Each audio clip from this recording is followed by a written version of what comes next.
السلام علیکم ورحمۃ اللہ وبرکاتہ۔ بسم اللہ الرحمن الرحیم، وصلی اللہ علی النبی الکریم، نحمدہ ونصلی علی رسولہ الکریم، اما بعد۔ اعوذ باللہ من الشیطان الرجیم، بسم اللہ الرحمن الرحیم۔ یا ایہا الذین آمنوا اتقوا اللہ حق تقاتہ ولا تموتن الا وانتم مسلمون۔ صدق اللہ العظیم۔ وقال النبی صلی اللہ علیہ وسلم: کلکم راع وَكُلُّكُمْ مَسْئُولٌ عَنْ رَعِيَّتِهِ، او کما قال علیہ الصلاۃ والسلام۔ قوم کیا چیز ہے، قوموں کی امامت کیا ہے؟ قوم کیا چیز ہے، قوموں کی امامت کیا ہے؟ اس کو کیا سمجھے یہ دو رکعت کے امام؟ دوستو اور بزرگوں، آج میں آپ کے سامنے جو گفتگو کر رہا ہوں،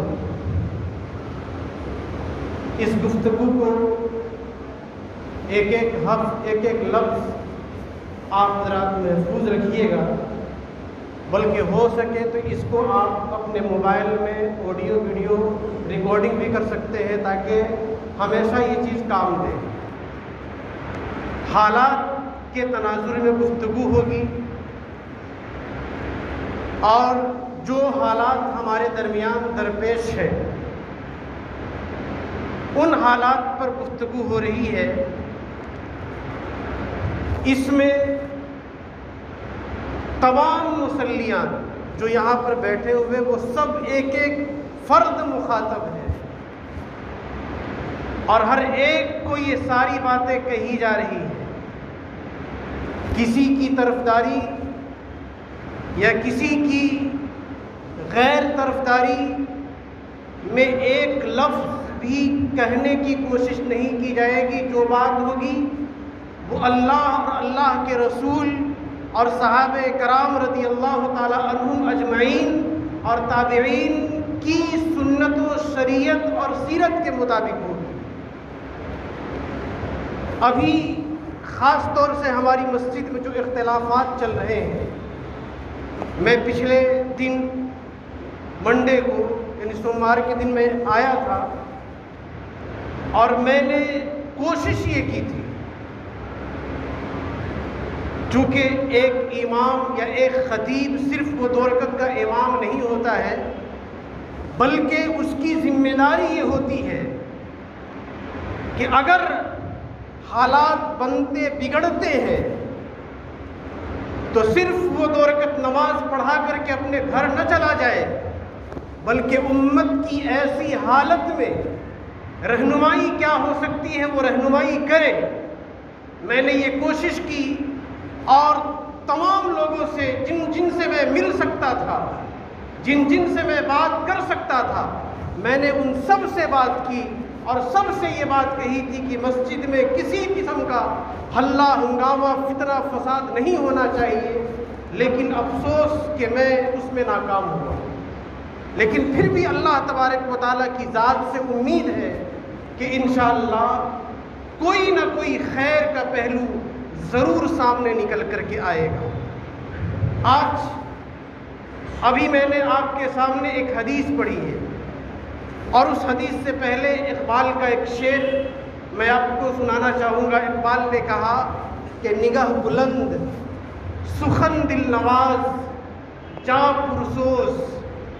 ایک آدمی جب مسجد کا، مدرسے کا، گاؤں کا یا کسی علاقے کا ذمہ دار بننا چاہتا ہے یا بنتا ہے یا لوگ اسے بناتے ہیں، تو اس کی خوبی اور اس کے اوصاف اور اس کے اخلاق اور اس کی عادات اور اطوار کیا ہونے چاہیے، وہ کیسا انسان ہونا چاہیے۔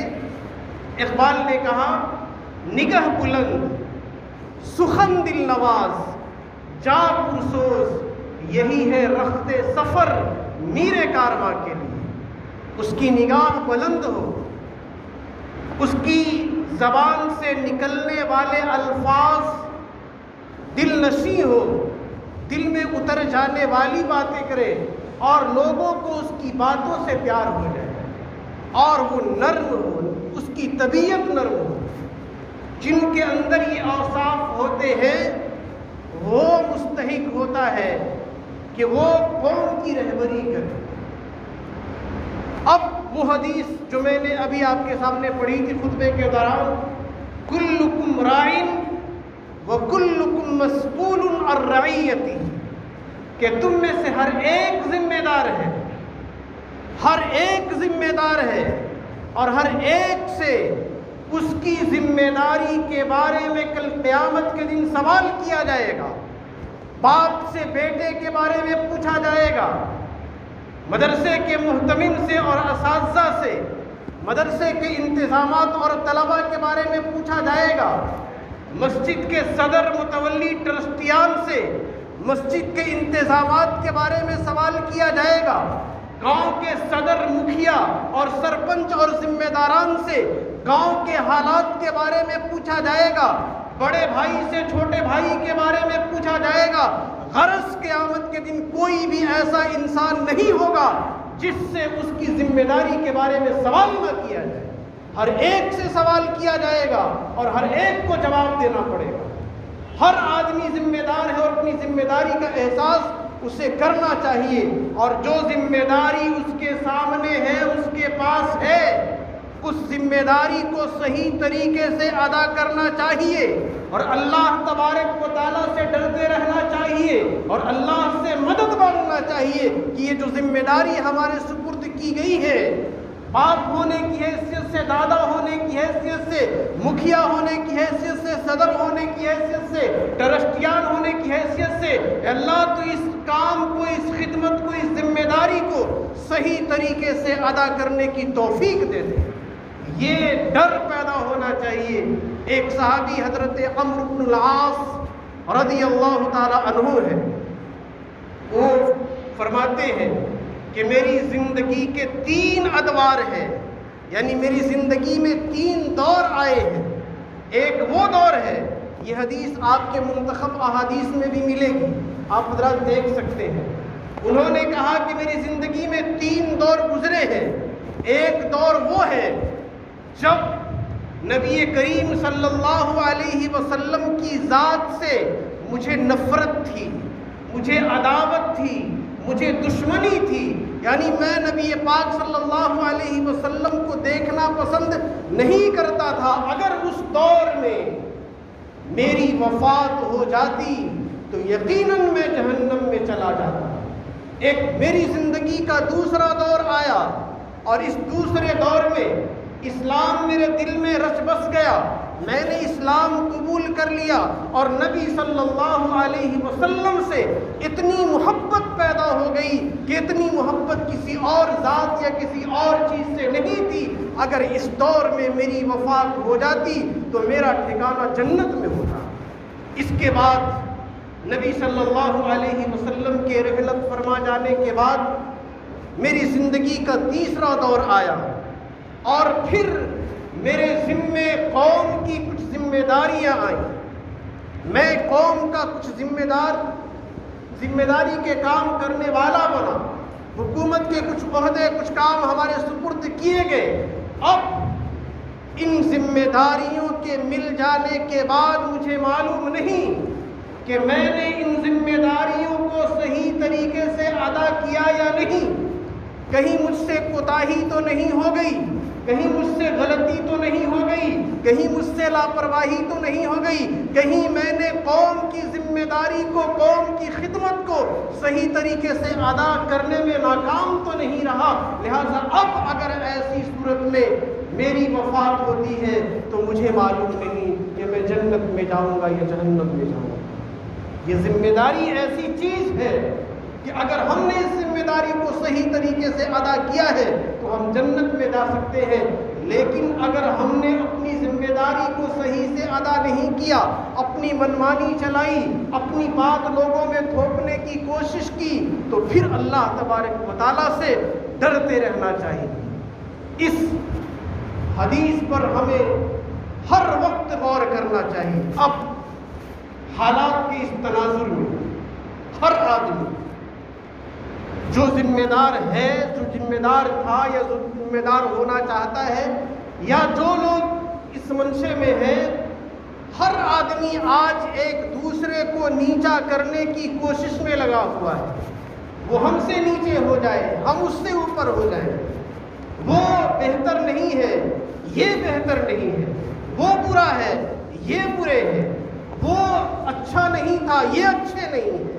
ہر آدمی اسی کوشش میں لگا ہوا ہے، ہر آدمی یہی کام کر رہا ہے، اور نام اس کا دین رکھا جاتا ہے کہ ہم دین کا کام، دین کی خدمت اور دین کے لیے یہ سب کچھ کر رہے ہیں، جبکہ مقصد اپنی ہوس، اپنی خواہش، اپنی تمنا پورا کرنا ہوتا ہے۔ اگر مقصد دین کی خدمت، اگر مقصد مسجد کی خدمت کرنا ہوتا یا ہے، تو پھر ہم بغیر عہدے کے بھی یہ کام کر سکتے ہیں، کیونکہ ہم مسجد کے مصلی ہونے کے ساتھ ساتھ مسجد کے ذمہ دار ہیں۔ ہماری ذمہ داری ہے کہ ہمارے پاس عہدہ رہے نہ رہے، ہمارے پاس کرسی رہے نہ رہے، ہم صدر کہلائیں یا نہ کہلائیں، لیکن ہم مسلمان ہیں، مسجد کے ذمہ دار ہیں، مسجد کے نمازی ہیں۔ مسجد میں کوئی بھی کمی بیشی ہوتی ہے تو ہم سے بھی پوچھا جائے گا، ہم سے بھی سوال کیا جائے گا۔ ہم مسجد میں صدر بنیں گے تو مسجد جائیں گے، ورنہ ہم کہیں اور نماز پڑھ لیں گے۔ ہم مسجد کے ذمہ دار ہوں گے تو اس مسجد میں آئیں گے، ورنہ ہم کہیں اور چلے جائیں گے، ہم کہیں اور پیسے صرف کر دیں گے۔ کیا ضروری ہے کہ یہی صرف کیا جائے؟ ایسے جذبات، ایسے خیالات، ایسی باتیں جب پیدا ہوں گی تو مقصد یہ نہیں ہوتا ہے کہ ہم دین کی خدمت کر رہے ہیں، لوگوں کو ہم یہ باور کرانا چاہتے ہیں کہ ہم پیسے والے ہیں، ہم کرنے والے ہیں۔ یہ چیزیں ہمارے ذہن و دماغ میں جو بیٹھی ہوئی ہے، ان باتوں کو نکالنا پڑے گا۔ اب ہم جو لڑ رہے ہیں، ہم کس سے لڑنا چاہتے ہیں؟ ہم کس کو نیچا دکھلانا چاہتے ہیں؟ ہم کس سے جیتنا چاہتے ہیں؟ اپنے باپ سے، اپنے چچا سے، اپنے بیٹے سے، اپنے بھتیجے سے، اپنے بھائی سے، اپنے جیسے لوگوں سے؟ یہ کہاں کی انصاف والی بات ہے؟ ہم مسلمان ہیں، اور اس نام پر اگر ہمارے اندر انتشار پیدا ہوتا ہے تو یہ بہت بڑی غلطی ہوگی اور ہمارے لیے ناکامی کی بات ہوگی۔ مسلمانوں کی طاقت ایسے ہی گنی چنی طاقت ہے، وہ بھی آپسی انتشار کی وجہ سے بکھر جائے، ٹوٹ جائے، ختم ہو جائے تو یہ ہمارے لیے کیسی غلط بات ہوگی۔ اس لیے ہمیں ان باتوں پر غور کرنا چاہیے۔ ہم جن سے دشمنی کر رہے ہیں، شاعر نے کہا تھا کہ دشمنی جم کے کرو اتنی مگر گنجائش رہے، دشمنی جم کے کرو اتنی مگر گنجائش رہے، جب کبھی تم دوست بن جاؤ تو ملنے میں رسوائی نہ ہو۔ سوچئے کہ ہم جن سے دشمنی پر آمادہ ہیں وہ ہمارے بھائی ہیں، ہمارے رشتہ دار ہیں، ہمارے علاقے کے لوگ ہیں، مسلمان ہیں۔ کبھی نہ کبھی ہمارا اور اس سے آپسی معاملہ بنے گا، جب بنے گا تو اس وقت ہمیں سامنا کرنے میں دقت محسوس ہوگی۔ تو اس دقت کو ختم کرنا ہے، اگر اللہ کے لیے کام کرنا ہے تو ہم اور آپ اپنے دلوں سے نفرتوں کو نکال دیں، اپنے دلوں سے تمام قسم کی کدورتوں کو نکال دیں، اور آپسی بھائی چارگی، پیار اور محبت کو پیدا کریں۔ مسجد کے لیے، ہمارے لیے، علاقے کے لیے نمونہ ہم بن جائیں کہ ہم ایسے لوگ ہیں جو قربانی دینے والے ہیں، جو بغیر عہدے اور بغیر کرسی کے بھی کام کرنے والے ہیں۔ ہم فلاح چاہتے ہیں، ہم ترقی چاہتے ہیں، ہم کامیابی چاہتے ہیں، ہم بہتری چاہتے ہیں۔ یہ کوشش ہر ایک انسان کے اندر ہے، تب جا کر کے بات بنے گی۔ اور اپنے بزرگوں سے یا اپنے چھوٹے بچوں سے، نوجوان لوگ اپنے بزرگوں سے اور بزرگ لوگ اپنے بچوں سے ایسے پیش آئے کہ ایک باپ اور بیٹے کے درمیان میں جو رشتہ ہوتا ہے، یہ رشتہ ہم دونوں میں قائم رہے۔ یہ رشتہ اگر قائم ہوگا تو اختلافات ختم ہو جائیں گے، ہم بڑوں کو نظر انداز کریں گے، بات نہیں بنے گی۔ ایک صاحب نے کل ہمارے پاس خوش شاندار ویڈیو کلپ چھوٹا سا بھیجا تھا اس میں ایک پیغام تھا. وہ پیغام اتنا شاندار تھا کہ وہ پیغام میں چاہتا ہوں کہ آپ تمام لوگوں کو بتلاؤں کہ اس میں پیغام کیا تھا. وہ یہ تھا کہ ایک پیار اور محبت میں شادی ہو رہی تھی. لڑکی کے باپ نے کہا کہ ہم اپنی بیٹی کو تمہارے ساتھ رخصت تو کریں گے لیکن بارات میں کوئی بوڑھا نہیں آنا چاہیے. سارے لوگوں نے غور فکر کیا, کہا ٹھیک ہے. لیکن ایک بزرگ آدمی لڑکے کا نانا وہ اڑ گیا کہ ہم تو بارات جائیں گے. اس کو سمجھایا گیا لیکن وہ تیار نہیں ہوا, کہا ہم جائیں گے. خیر اس کو چھپا کر کے لے جایا گیا اور چھپا کر کے ہی رکھا گیا. جب رخصتی کی باری آئی تو راستے میں ایک ندی پڑتی تھی اور لڑکی کے باپ نے پھر کہا کہ ہم لڑکی کو رخصت کریں گے لیکن شرط یہ ہے کہ اس ندی میں پانی کے بجائے دودھ بہنا چاہیے. اب پھر بات بگڑ گئی, سارے لوگ پریشان ہوئے. بارات واپس ہو رہی تھی تو نانا جو چھپے ہوئے تھے ان کو نکالا گیا. اب تو بات بگڑ گئی, ان کو نکال دیا جائے. تو نانا نے کہا بات کیا ہے؟ کہا بات یہ ہے کہ ہم اب ایسے ہی واپس جائیں گے کیونکہ ان کی شرط یہ ہے کہ ندی کے پانی کی جگہ میں دودھ بہنا چاہیے. نانا نے کہا بس اتنی سی بات ہے؟ کہا بس اتنی سی بات ہے. کہا جا کر کے کہہ دو کہ ہم نے دودھ کا انتظام کر لیا ہے, تم پانی نکلوا دو. جب یہ بات پیغام لڑکی کے باپ تک پہنچا تو لڑکی کے باپ نے کہا کہ پتہ کرو, ضرور کوئی بوڑھا آیا ہے, ضرور کوئی بزرگ آدمی آیا ہے. تو ہم بغیر بزرگوں کے کبھی بھی آگے نہیں بڑھ سکتے ہیں. ہمیں اپنے بزرگوں کی ضرورت پڑتی ہے. ہم علم میں شہرت میں بڑے کتنے ہو لیکن ہم اپنے بزرگوں سے بڑے ہو نہیں سکتے. لہٰذا ہم اپنے بزرگوں سے جب بات کریں, جب ان کا سامنا کریں تو ہر حال میں ادب میں لبوس ہو, ہر حال میں ادب کو سامنے رکھیں. اب آج دیر ہو جائے تو کوئی بات نہیں ہے, 2-4-10 منٹ آگے پیچھے ہو سکتا ہے. اب میں 4 باتیں آپ کے سامنے رکھوں گا. ایک بات پرانی کمیٹی والوں کے لیے, ایک بات نئی کمیٹی والوں کے لیے, اور ایک بات اس کمیٹی کے لیے جو کام کرے گی وہ کیسے کرے گی, اور چوتھی بات تمام مسلیان کے. ان چاروں باتوں کو بہت گہرائی سے سوچنے کی ضرورت ہے.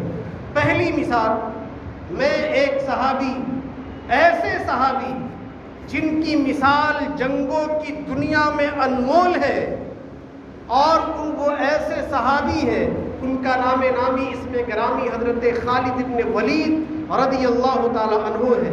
یہ وہ صحابی ہے کہ جس جنگ میں شریک ہو جائیں, وہ جنگ اگر کفار کی طرف سے وہ لڑتے تھے تو کفار جیت جاتے تھے, اور مسلمانوں کی طرف سے لڑتے تھے تو مسلمان جیت جاتے تھے. ایسے صحابی, یرموک کی لڑائی ہو رہی ہے اور کمانڈر ان چیف کے عہدے پر خالد بن الولید رضی اللہ تعالی عنہ ہے. یہ وہ صحابی ہیں جن کی موجودگی جنگ کے جیتنے کی دلیل ہوا کرتی تھی, اور پھر وہ کمانڈر ہو, قوم کا سردار ہو, قوم ان کی سرداری میں, ان کی قیادت میں, ان کی امامت میں جنگ لڑ رہی ہو تو وہ جنگ جیتنے میں کسی کو شک نہیں ہو سکتا ہے. لیکن عین جنگ کے وقت میں دونوں فوجیں آمنے سامنے ہونے والی ہیں. حضرت عمر فاروق رضی اللہ تعالی عنہ کا پیغام پہنچا کہ خالد, آج سے اس وقت سے اب تم کمانڈر ان چیف کے عہدے سے ہٹا دیے گئے ہو. اب تم قوم کے قائد نہیں ہو بلکہ قوم کے ادنا سپاہی کی حیثیت تمہاری حاصل ہے. لہذا یہ پیغام جب خالد بن الولید کو پہنچا, انہوں نے گردن جھکا دی اور اپنے امیر المومنین کے حکم کی خلاف ورزی نہیں کی, بلکہ انہوں نے ان کے فیصلے کا استقبال کیا, گردن جھکا کر کے اس صحابی کو آگے کر دیا جن کو اس عہدے پر نامزد کیا گیا تھا. حضرت سعد بن وقاص, حضرت سعد بن وقاص رضی اللہ تعالیٰ عنہ کمانڈر ان چیف بن گئے تھے. اب جنگ ان کی قیادت میں ہو رہی تھی اور خالد بن الولید اس جنگ کے ادنا سپاہی کی حیثیت میں پیچھے کی صف میں جا کر کے اللہ کے راستے میں جنگ کر رہے تھے. ان سے کسی نے پوچھا تھا کہ خالد, اب اس عہدے کے چھن جانے کے بعد کیا تم جنگ کا حصہ بنو گے؟ انہوں نے جو بات کہی تھی وہ بات آج غور کرنے کے لیے. انہوں نے کہا کہ میں جنگ اللہ کے لیے لڑتا ہوں, عمر کے لیے نہیں لڑتا ہوں. اگر میں عمر کے لیے لڑتا تو آج کے بعد میں جنگ سے الگ ہو جاتا، لیکن جنگ چونکہ اللہ کے لیے لڑتا ہوں، کمانڈر ان چیف تھا تب بھی اللہ کے لیے، قوم کا ادنا سپاہی ہوں تب بھی اللہ کے لیے، ہر حال میں اللہ کے لیے لڑتا تھا، اللہ کے لیے لڑوں گا. میں کسی بھی صورت میں قوم میں اختلاف پیدا نہیں کروں گا. تو اگر ہم مسجد کے ذمہ دار تھے اللہ کے لیے تھے، نہیں ہے تو اللہ کے لیے نہیں ہے. اس بات کو ہم تسلیم کر لیں گے. ناکامی ہمارے سامنے نہیں آئے گی. اللہ تبارک و تعالیٰ یہاں بھی کامیاب کر دے گا، وہاں بھی کامیاب کر دے گا. دوسری مثال، ابھی جو نئی کمیٹی بن کر کے آئی ہے ان کے لیے میں یہ مثال پیش کر رہا ہوں، اور یہ بھی تاریخ کے ایک بڑے واقعے سے لے کر کے میں آپ کے سامنے پیش کر رہا ہوں. ایک صحابی نواسہ رسول حضرت حسن رضی اللہ تعالیٰ عنہ ہے. حضرت علی رضی اللہ تعالیٰ عنہ کی شہادت کے بعد آپ کو یہ بات معلوم ہے کہ حضرت عثمان غنی رضی اللہ تعالیٰ عنہ کی شہادت کے بعد مسلمان دو گروہ میں بٹ گئے تھے. ایک گروہ جو قاتلان عثمان سے بدلہ لینے کے لیے پریشان تھا، دوسرا گروہ بدلہ لینا وہ بھی چاہتا تھا، لیکن یہ چاہتا تھا کہ حالات مناسب نہیں ہے، حالات مناسب ہوں گے تو بدلہ ان سے لیا جائے گا، انہیں چھوڑا نہیں جائے گا. لیکن دوسرا گروہ یہ تھا کہ نہیں، اسی حالت میں بدلہ لیا جائے، جس کی وجہ سے مسلمان دو ٹولیوں میں بٹ گئے تھے. ایک حضرت امیر معاویہ رضی اللہ تعالیٰ عنہ کے پاس اور ایک حضرت علی رضی اللہ تعالیٰ عنہ کے پاس. اور ان دونوں کے درمیان اس دوران میں بہت ساری جنگیں ہوئی جس میں ہزاروں صحابہ کرام شہید کر دیے گئے، کچھ حضرت امیر معاویہ کی طرف سے، حضرت علی کی طرف سے. اب حضرت علی کی شہادت کے بعد ایک طرف امیر معاویہ خلیفہ ہے اور ایک طرف علی ہے، لیکن حضرت علی کی شہادت ہو گئی. ان کی شہادت کے بعد لوگوں نے، مسلمانوں نے اپنا خلیفہ حضرت حسن کو متعین کر لیا، ان کے ہاتھ پر بیعت کر لی اور وہ باقاعدہ مسلمانوں کے خلیفہ بن گئے. باقاعدہ طریقے سے مسلمانوں کے خلیفہ بن گئے اور 6 مہینے تک وہ خلافت کے منصب پر برقرار رہے. لیکن ہمیشہ ان کے دل میں یہ بات تھی کہ مسلمانوں کو جو دو گروہ میں بانٹ دیا گیا یا بٹ گئے ہیں، اس سے امت کا نقصان ہو رہا ہے، اس سے امت میں اختلافات اور پیدا ہو رہے ہیں. لہذا انہوں نے حضرت امیر معاویہ کے پاس میں جا کر کے کہا کہ ہم الگ خلیفہ اور آپ الگ خلیفہ، ہماری الگ ریاست، آپ کی الگ ریاست، جس کی وجہ سے مسلمانوں میں اختلافات اور پیدا ہوں گے. لہذا ہم آپ کے ہاتھ پر بیعت کرتے ہیں اور ہم خلیفہ اپنی خلافت سے دستبردار ہوتے ہیں، ہم آپ کو خلیفہ تسلیم کرتے ہیں. اب 2 خلیفہ کے بجائے پوری امت کے ایک خلیفہ امیر معاویہ رضی اللہ تعالیٰ عنہ، اور امت میں جو اختلاف تھا وہ اختلاف ختم ہو گیا. لہذا اگر نوبت یہ آ جائے کہ ہمیں مسجد کی بھلائی کے لیے، مسجد کی خیر خواہی کے لیے، مسجد کی بہتری کے لیے اگر یہ کہنا پڑے، یہ کرنا پڑے اور 100 بار کرنا پڑے تو ہم 100 بار کرنے کے لیے تیار ہو کہ ہم اپنی قربانی پیش کریں گے، لیکن مسجد میں انتشار پیدا نہیں ہوگا. یہ جذبہ اگر ہمارے نوجوانوں کے اندر آ جائے گا، خدا کی قسم اختلاف آج ختم ہو جائے گا.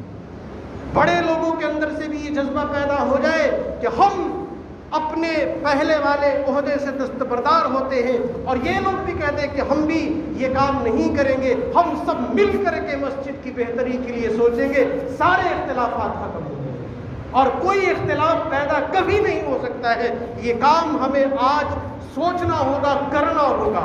اب تیسری جو بات تھی وہ کمیٹی کیسے کام کرتی ہے یا اسے کیسے کام کرنا چاہیے، اسے بھی میں ایک جلیل القدر خلیفہ جسے عمر ثانی کہا جاتا ہے، ان کی سیرت اور ان کی زندگی سے آپ کے سامنے پیش کر رہا ہوں. آپ لوگوں نے سنا ہوگا عمر ابن عبد العزیز رحمۃ اللہ علیہ کا نام. یہ ایسے صحابی، ایسے تابعی ہیں اور ایسے خلیفہ ہیں جنہیں کہا جاتا ہے کہ حضرت عمر فاروق کے بعد یہ دوسرے عمر ہیں جنہوں نے دنیا میں عدل و انصاف کو قائم کیا. لیکن ان کی جو زندگی تھی پہلے کی، خلافت سے پہلے کی زندگی، وہ کیسی تھی؟ وہ ایسی زندگی تھی، ایسی شاندار، جاندار، پیچدار، لچکدار اور عیش و عشرت میں پلی ہوئی زندگی تھی۔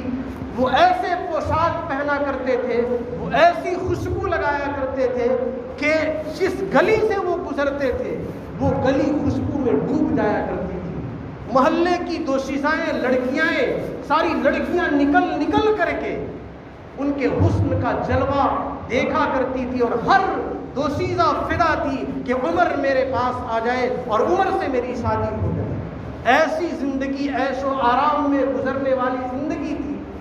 لیکن جب وہ خلیفہ بن گئے، خلافت سے پہلے عیش و عشرت میں پلی ہوئی، ناز و نعم میں ڈھلی ہوئی زندگی، لیکن جب وہ امت کے ذمہ دار بنے تو ان کی زندگی بدل گئی۔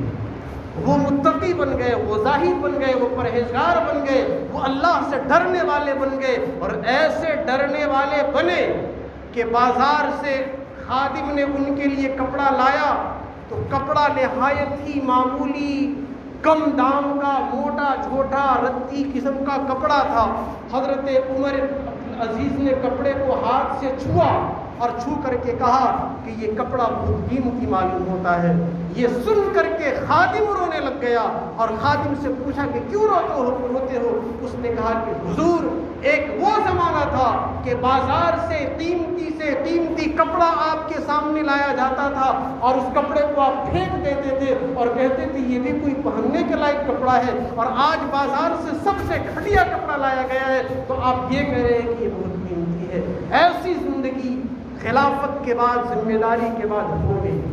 ان کی زندگی میں ایک موقع پر ایک شخص آئے، رات کا وقت تھا اور گفتگو حکومت کی ہونے لگی، چراغ حکومت کا جل رہا تھا، ساری باتیں حکومت کی ہو گئی۔ آنے والے شخص نے جیسے ہی ان کی خیریت معلوم کی، ان کے گھر کے لوگوں کی خیریت معلوم کی، انہوں نے چراغ بجھا دیا اور اپنے گھر سے چراغ منگوایا اور اس چراغ کی روشنی میں اپنی بات کی اور کہا کہ حکومت کا چراغ اپنے ذاتی کام کے لیے نہیں ہوتا ہے، حکومت کا چراغ حکومت کے لیے ہوتا ہے، ذاتی کام کے لیے ذاتی چراغ کی روشنی چاہیے۔ ہم اور آپ سوچیں کہ ہم مسجد کی روشنی کو، مسجد کے پنکھے کو، مسجد کی بجلی کو، مسجد کے کولر کو، مسجد کی سب چیزوں کو کیا صرف اللہ کے لیے استعمال کرتے ہیں؟ یہ بات غور کرنے کے لیے ہے۔ زندگی میں تبدیلی ایسی آتی ہے تو ترقیاں ہوتی ہیں۔ اب چوتھی اور آخری بات، اور اس بات کے بعد میں اپنی بات کو ختم کروں گا، وہ یہ ہے کہ حضرت عمر فاروق رضی اللہ تعالیٰ عنہ جب خلیفہ بن کر کے آئے، یہ تیسری چوتھی مثال یہ تمام نمازیوں کے لیے ہے، تمام مصلیان کے لیے ہے۔ ہر آدمی اپنی ذمہ داری کو سمجھے اور غور کرے۔ جب وہ خلیفہ بن کر کے آئے، انہوں نے منبر پر تشریف لا کر کے خطبہ دیا، اور خطبے میں جو بات کہی وہ بات کیا تھی؟ وہ بات یہ تھی، اور انہوں نے یہ بات امت کا، مسلمانوں کا جائزہ لینے کے لیے کہی تھی کہ دیکھیں مسلمانوں کا دینی معاملہ کیسا ہے۔ انہوں نے کہا کہ آج سے میں تمہارا خلیفہ ہوں، آج سے میں امیر المومنین ہوں، آج سے میں اپنی مرضی کے مطابق جو کام چاہوں گا کروں گا، تم میں سے کوئی روکنے والا نہیں ہے۔ حضرت عمر فاروق نے یہ بات اپنی منوانے کے لیے نہیں کہی تھی، بلکہ یہ دیکھنے کے لیے کہا تھا کہ مسلمانوں کا ایمان کیسا ہے۔ یہ بات انہوں نے کہی اور ابھی کہہ کر کے فارغ بھی نہیں ہوئے تھے۔ ایک صحابی جو سب سے زیادہ کمزور، ضعیف العمر، بزرگ صحابی تھے، وہ کھڑے ہو گئے اور کہا کہ عمر خبردار، اگر تم نے کوئی کام شریعت کے خلاف کیا تو میں تمہارا گریبان پکڑ لوں گا، میں تمہیں وہ غلط کام کرنے نہیں دوں گا۔ حضرت عمر فاروق ممبر سے نیچے تشریف لائے، اس صحابی کو اپنے سینے سے لگا لیا اور کہا کہ جب تک تمہارے جیسے لوگ موجود ہوں گے، عمر تو کیا کوئی بھی انسان غلط کام کرنے سے پہلے 1000 بار سوچے گا۔ تو آج اگر ہماری مسجد میں اختلافات پیدا ہوتے ہیں اور ہم صرف یہ سمجھتے ہیں کہ ہمارا کام نماز پڑھنا ہے اور چلے جانا ہے، تو یاد رکھیے کل قیامت کے دن آپ سے بھی پوچھا جائے گا کہ آپ نے اس اختلاف کو دور کرنے کی کوشش کیوں نہیں کی۔ آپ کے سامنے کوئی آتا ہے، کچھ کہتا ہے، اگر آپ کو اختلاف ہے، ایک آدمی ہمت کرے گا، ایک آدمی کھڑے ہو کر کے کہے گا کہ ہم تمام مسلیان مل کر کے مسئلے کو حل کریں گے، وہ آدمی اسی وقت خاموش ہوگا۔ لیکن ہم تماشائی بنے رہتے ہیں، سوچتے رہتے ہیں، ہم یہ چاہتے ہیں کہ ہمیں کوئی دیکھ نہ لے، کوئی سمجھ نہ لے، کوئی جان نہ لے۔ جب تک یہ جذبہ، یہ بزدلی ہمارے اندر سے ختم نہیں ہوگی، ہم اور آپ کسی نہ کسی کے مہرے بنتے رہیں گے۔ تو ہم مہرہ بننے سے بچے، اپنی ذمہ داری کو سمجھیں۔ اور ہم عام طور سے دیکھتے یہ ہیں کہ کوئی بھی بات ہوتی ہے، پھنستا کون ہے؟ امام، مؤذن، یہ بیچارے پھنس جاتے ہیں۔ ایک کہے گا اعلان کرنا ہے، دوسرا کہے گا نہیں کرنا ہے۔ یہ کس کی مانے اور کس کی نہ مانے؟ آپ جو ذمہ دار لوگ ہیں، آپس میں ایک دوسرے سے بات نہیں کریں گے، لیکن ہم اسے ٹارگٹ کریں گے جو کمزور ہے، جسے سب ٹارگٹ کر لیتے ہیں، جس کی کوئی نہیں کہیں نہیں چلتی ہے، اس کی تو امام اور مؤذن کے سامنے چل ہی جاتی ہے۔ تو ہر آدمی ٹارگٹ کرتا ہے، اس کو اعلان پڑھ دیجئے گا، اس کو مت پڑھیے گا، اس کو کر دیجئے گا، اس کو مت کیجئے گا۔ اور پھر اگر وہ پڑھ دیا تو کیوں پڑھا؟ آپ نے میرا اعلان نہیں پڑھا، اس کا پڑھ دیا۔ یہ ساری باتیں غلط ہے، ان باتوں کو ختم کرنے کی ضرورت ہے۔ میں آج نوجوانوں سے بھی اور اپنے بزرگوں سے بھی اور مسجد کے مصلیان سے بھی گزارش کرتا ہوں کہ کسی بھی قسم کا آج سے کوئی اختلاف پیدا نہ کریں۔ اگر مسجد کی بہتری کے لیے 1000 بار بیٹھنا پڑے تو ہم 1000 بار بیٹھیں۔ میں نے جو کوشش ان 2 دنوں میں کی تھی وہ صرف اور صرف یہ تھی کہ کسی بھی طریقے سے اختلاف کو ختم کر دیا جائے اور ایک ایسا ماحول پیدا کیا جائے، ایک ایسا ماحول بنایا جائے کہ ہمارے دلوں سے میں جو نفرتیں پیدا ہو رہی ہیں یہ نفرتیں دور ہو جائیں، جس کی وجہ سے کہیں نہ کہیں لوگوں نے یہ بھی سمجھ لیا ہوگا کہ ہو سکتا ہے یہ ان کی طرف سے، یہ ان کی طرف سے، لیکن اللہ جانتا ہے، اللہ جانتا ہے۔ جو کوشش میں نے اس دن کی تھی اور جو گفتگو میں آج کر رہا ہوں، صرف اور صرف اللہ کے لیے کر رہا ہوں، اور صرف اس لیے کر رہا ہوں تاکہ مسجد میں جو اختلافات پیدا ہوئے ہیں وہ اختلافات ختم ہو جائیں۔ لیکن صرف ہمارے کہنے سے بات نہیں بنے گی، کیونکہ باتوں سے بھی بدلی ہے کسی قوم کی تقدیر۔ بجلی کے چمکنے سے اندھیرے نہیں جاتے، جب تک کہ ہم اور آپ یہ تہیہ نہ کر لیں کہ انشاءاللہ ہم سارے اختلافات کو ختم کریں گے۔ اس کے لیے سب تیار ہیں؟ سارے اختلافات کو ہم آپس میں مل بیٹھ کر کے ختم کریں گے۔ کوئی بھی نماز کے بعد سب لوگ مل جائیں اور سب لوگ مل کر کے ایک ایسا پیغام امت کو دیں کہ وہ اختلافات تھے، لیکن ہم لوگوں نے اپنے باپ کے لیے، اپنے بیٹے کے لیے، اپنے نانا کے لیے، اپنے پوتے کے لیے، اپنے رشتہ داروں کے لیے اور مسلمانوں کے لیے سارے اختلافات کو ختم کر دیا، اور ہم آپس میں سیسا پلائی ہوئی دیوار کے مانند ہیں۔ ہم آپس میں اختلافات نہیں کر سکتے ہیں، انسان ہیں، لڑائی جھگڑا فتنہ فساد ہونا فطرت ہے، لیکن ان باتوں پر جمنا غلط ہے۔ ان باتوں کو بھول جانا اور آپس میں اتحاد کو قائم کرنا اسلام اس کا پیغام دیتا ہے۔ اللہ تبارک و تعالیٰ کہنے سننے سے زیادہ عمل کرنے کی توفیق دے۔